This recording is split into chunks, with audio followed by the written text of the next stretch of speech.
Sudarlun Kolam Matai yang merupakan objek wisata pemandian keluarga di Aceh Besar kering kerontang Minggu siang.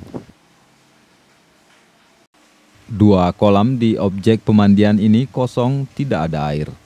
Beberapa pengunjung hanya mengabadikan foto lantai tanah kolam yang tandus pecah-pecah akibat dilanda kemarau.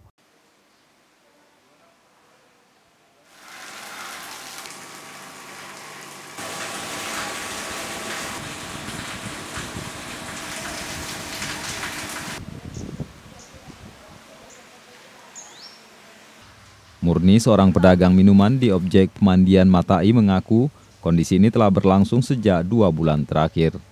Menurutnya, akibat lama tak dihujani, mata air di pegunungan itu menjadi kering, sehingga berdampak pada keringnya kolam pemandian.